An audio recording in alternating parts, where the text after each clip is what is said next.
ಬೆಂಗಳೂರಲ್ಲಿ ಎಟಿಎಂ ವಾಹನವನ್ನ ಅಡ್ಡಗಟ್ಟಿ 7 ಕೋಟಿ 11 ಲಕ್ಷ ದರೋಡೆ ಪ್ರಕರಣಕ್ಕೆ ಸಂಬಂಧಪಟ್ಟಂತೆ ರೋಚಕ ಟ್ವಿಸ್ಟ್ ಸಿಗ್ತಾ ಇದೆ. ಪೊಲೀಸರ ತನಿಖೆಯಲ್ಲಿ ಬಯಲಾಯಿತು ರಾಬರ್ಸ್ನ ಮತ್ತಷ್ಟು ಸೀಕ್ರೆಟ್. ಪ್ರಕರಣದಲ್ಲಿ ಮೊದಲ ಲೀಡ್ ಸಿಕ್ಕಿತ್ತು ಕೃತ್ಯಕ್ಕೆ ಬಳಸಿದ್ದಂತ ಇನೋವಾ ಜಿಪಿಎಸ್.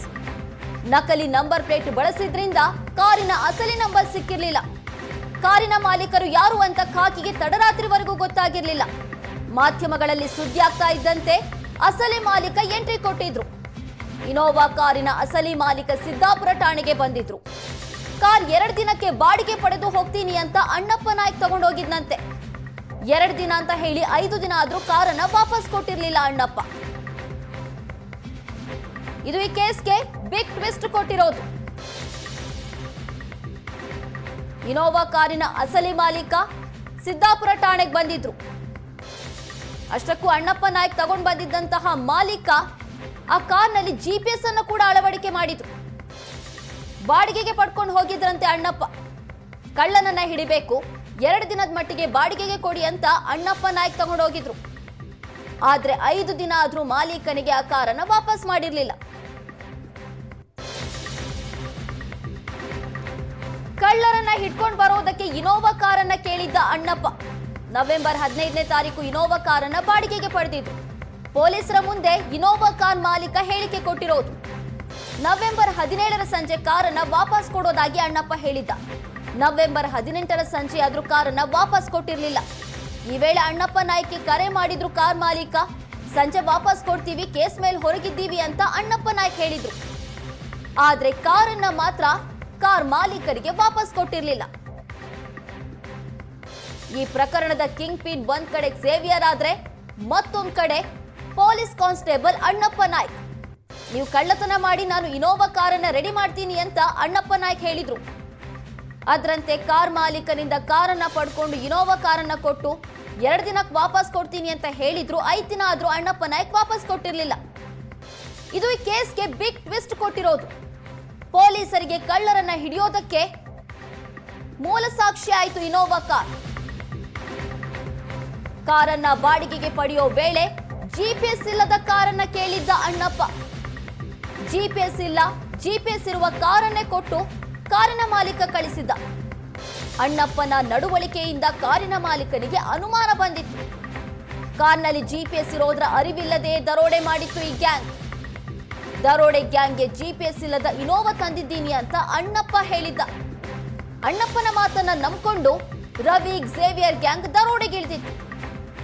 ನವೆಂಬರ್ 19ರ ರಾತ್ರಿ ಕಾರಿನ ಮಾಲೀಕ ಜಿಪಿಎಸ್ ಇದೆ ಅಂತ ಇದ್ದಂತೆ ಖಾಕಿ ಅಲರ್ಟ್ ಆಗಿದೆ. ಕಾರಿನ ಜಿಪಿಎಸ್ ಟ್ರ್ಯಾಕ್ ಮಾಡಿದ್ರು ಸಿದ್ದಾಪುರ ಠಾಣೆಯ ಪೊಲೀಸರು. ಈ ವೇಳೆ ಇನೋವಾ ವಾಹನದ ಮೂವ್ಮೆಂಟ್ ಚಿತ್ತೂರಿನ ಬಳಿ ಕಾಣಿಸ್ತಾ ಇತ್ತು. ಕೂಡಲೇ ಇನೋವಾ ಕಾರನ್ನ ಫಾಲೋ ಮಾಡ್ಕೊಂಡು ಹೋಗಿತ್ತು ಪೊಲೀಸರ ತಂಡ. ಈ ವೇಳೆ ಆಂಧ್ರದ ಪಾಪಸಮುದ್ರಂ ಬಳಿಯ ಗುಡಿಪಾಲದಲ್ಲಿ ಇನೋವಾ ಕಾರ್ ಪತ್ತೆಯಾಗಿದೆ. ಆದ್ರೆ ಇನೋವಾ ಕಾರ್ ಪಂಚರ್ ಆಗಿದ್ದು ಆ ಇನೋವಾ ಕಾರನ್ನ ಅಲ್ಲೇ ಬಿಟ್ಟು ಪರಾರಿಯಾಗಿತ್ತು ಗ್ಯಾಂಗ್. ಕಳ್ಳತನ ಮಾಡೋದಕ್ಕಂತ ಜಿಪಿಎಸ್ ಇಲ್ಲದ ಕಾರ್ ಕೊಡಿ ಅಂತ ಕಾರ್ ಮಾಲೀಕನಿಗೆ ಅಣ್ಣಪ್ಪ ಕೇಳಿದ್ದ. ಕಾರ್ ಮಾಲೀಕನಿಗೆ ಎಲ್ಲೋ ಒಂದ್ ಕಡೆ ಅನುಮಾನ ಬರುತ್ತೆ, ಯಾಕೆ ಈ ರೀತಿ ಕೇಳ್ತಿದ್ದಾನೆ ಪೊಲೀಸ್ ಕಾನ್ಸ್ಟೇಬಲ್ ಅಂತ. ಹಾಗಾಗಿ ಜಿಪಿಎಸ್ ಇರುವ ಕಾರನ್ನೇ ಅಣ್ಣಪ್ಪನಿಗೆ ಕೊಟ್ಟಿದ್ದ ಮಾಲೀಕ. 2 ದಿನ ಆದ್ಮೇಲೆ ಕೊಡ್ತೀನಿ ಅಂತ 5 ದಿನ ಆದ್ರೂ ಕೊಟ್ಟಿರ್ಲಿಲ್ಲ. ಪೊಲೀಸ್ ಠಾಣೆಗೆ ಬಂದಿದ್ದಂತ ಕಾರ್ ಮಾಲೀಕ ಕಾರಿನಲ್ಲಿ ಜಿಪಿಎಸ್ ಇರೋದನ್ನ ಪೊಲೀಸರಿಗೆ ತಿಳಿಸಿದ್ದಾನೆ. ಆಗ ಪೊಲೀಸರು ಅಲರ್ಟ್ ಆಗಿದ್ದು ಕಾರನ್ನ ಟ್ರ್ಯಾಕ್ ಮಾಡಿದ್ದಾರೆ. ಆಗ ಆಂಧ್ರ ಪ್ರದೇಶದ ಚಿತ್ತೂರಿನಲ್ಲಿ ಕಾರ್ ಇರೋದು ಪತ್ತೆಯಾಗಿದೆ.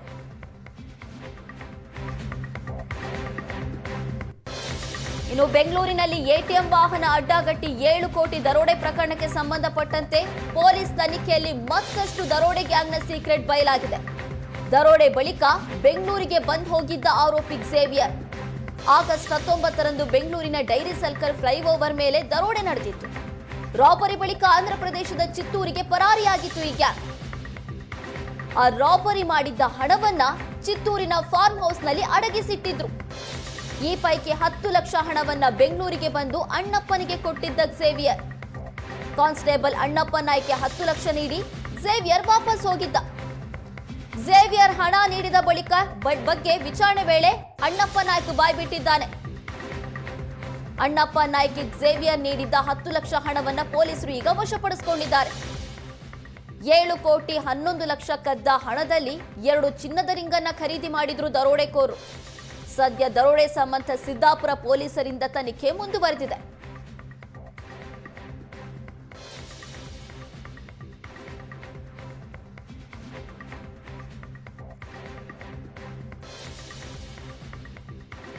ಕಾರಿನ ಮಾಲೀಕರು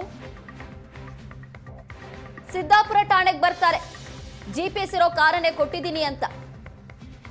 ಈಗ ಈ ರಾಬರಿ ಗ್ಯಾಂಗ್ನ ರಾಬರಿ ಹಿಂದಿನ ಸೀಕ್ರೆಟ್ ಬಯಲಾಗಿದೆ. ಅದು ಕೂಡ ಕಾರಿನ ಮಾಲೀಕರಿಂದ ಅಂತಾನೆ ಹೇಳ್ಬೋದು. ಯಾಕಂದ್ರೆ ಜಿಪಿಎಸ್ ಇಲ್ಲದೆ ಕಾರನ್ನ ಕೊಡಿ ಅಂತ ಅಣ್ಣಪ್ಪ ಕೇಳಿದ್ದ. ಅಣ್ಣಪ್ಪನ ಮೇಲೆ ಅನುಮಾನ ಬಂದಂತಹ ಕಾರಿನ ಮಾಲೀಕರು ಜಿಪಿಎಸ್ ಇರೋ ಕಾರನ್ನೇ ಕೊಟ್ಟಿದ್ರು. ಅದನ್ನ ತಗೊಂಡು ಬಂದು ರಾಬರಿ ಮಾಡಿದ್ದಂತ ಗ್ಯಾಂಗ್ ಈಗ ಸಿಕ್ಬಿದ್ದಿದೆ. ಆಂಧ್ರ ಪ್ರದೇಶದ ಚಿತ್ತಾಪುರದಲ್ಲಿ ಕಾರ್ ಇರೋದು ಗೊತ್ತಾಗಿ ಅಲ್ಲಿ ತೆರಳಿದ್ದಂತ ಪೊಲೀಸರು ಕಾರನ್ನ ಮೊದಲು ವಶಕ್ಕೆ ಪಡ್ಕೊಳ್ತಾರೆ. ಆದ್ರೆ ಕಾರ್ ಪಂಕ್ಚರ್ ಆಗಿತ್ತು. ಆರೋಪಿಗಳಿರ್ಲಿಲ್ಲ, ಪರಾರಿಯಾಗಿದ್ರು. ಫಾರ್ಮ್ ಹೌಸ್ ನಲ್ಲಿ ಹಣವನ್ನ ಕದ್ದಿಟ್ಟಿದ್ರು. ಅದಾದ ಬಳಿಕ ಬೆಂಗಳೂರಿಗೆ ಬಂದು ಅಣ್ಣಪ್ಪನಿಗೆ 10 ಲಕ್ಷ ಹಣವನ್ನ ಝೇವಿಯರ್ ಕೊಟ್ಟಿದ್ದ.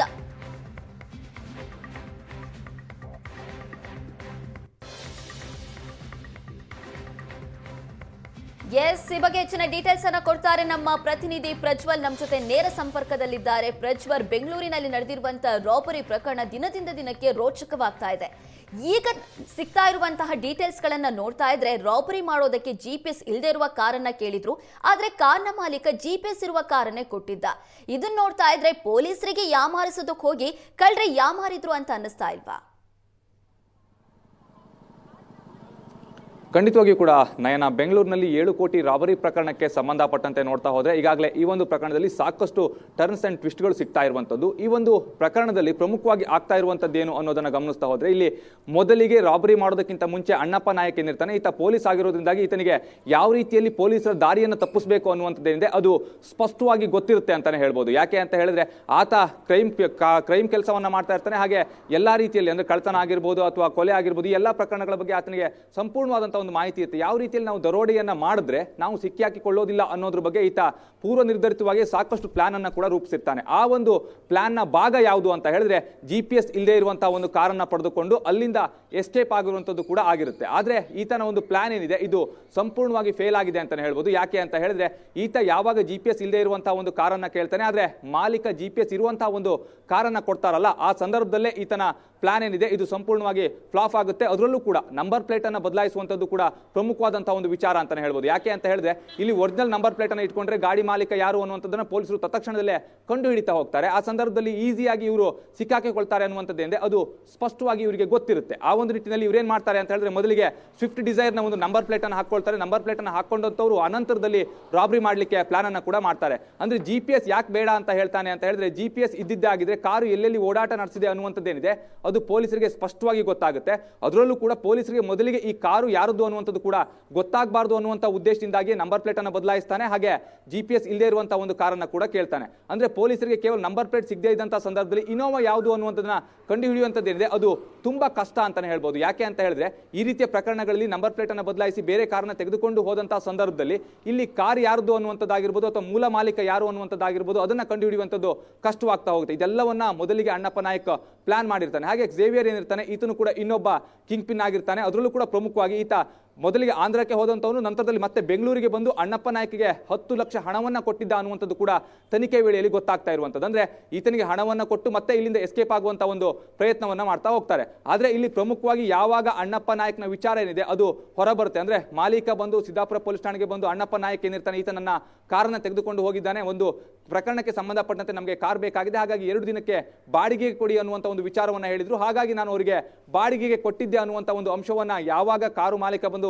ಪೊಲೀಸರ ಮುಂದೆ ಹೇಳ್ತಾರೋ ಆ ಸಂದರ್ಭದಲ್ಲೇ ಅಣ್ಣಪ್ಪ ನಾಯಕ್ನ ಪೊಲೀಸರು ವಶಕ್ಕೆ ಪಡಿತಾರೆ. ಅಣ್ಣಪ್ಪ ನಾಯಕ್ ಮೊಬೈಲ್ ನಿಂದಲೇ ಆರೋಪಿಗಳಿಗೆ ಕರೆಯನ್ನ ಮಾಡುವಂತ ಒಂದು ಕೆಲಸವನ್ನ ಮಾಡ್ತಾ ಹೋಗ್ತಾರೆ. ಯಾವಾಗ ಅಣ್ಣಪ್ಪ ನಾಯಕ್ ಅರೆಸ್ಟ್ ಆಗಿದ್ದಾನೆ ಅನ್ನುವಂಥದ್ದು ಗೊತ್ತಾಗುತ್ತೋ ತಕ್ಷಣವೇ ಆರೋಪಿಗಳು ಪೊಲೀಸರ ದಿಕ್ಕು ತಪ್ಪಿಸುವಂತ ಮತ್ತೊಂದಿಷ್ಟು ಪ್ರಯತ್ನಗಳನ್ನ ಕೂಡ ಮಾಡ್ತಾರೆ. ಅಂದ್ರೆ ಮೊಬೈಲ್ ಅನ್ನ ಸ್ವಿಚ್ ಆಫ್ ಕೂಡ ಮಾಡ್ತಾರೆ. ಸ್ವಿಚ್ ಆಫ್ ಮಾಡೋದಾಗಿರ್ಬೋದು. ತಮ್ಮ ಹತ್ರ ಮತ್ತಷ್ಟು ಮಾಹಿತಿಯನ್ನ ಪಡ್ಕೊಳ್ತೀನಿ.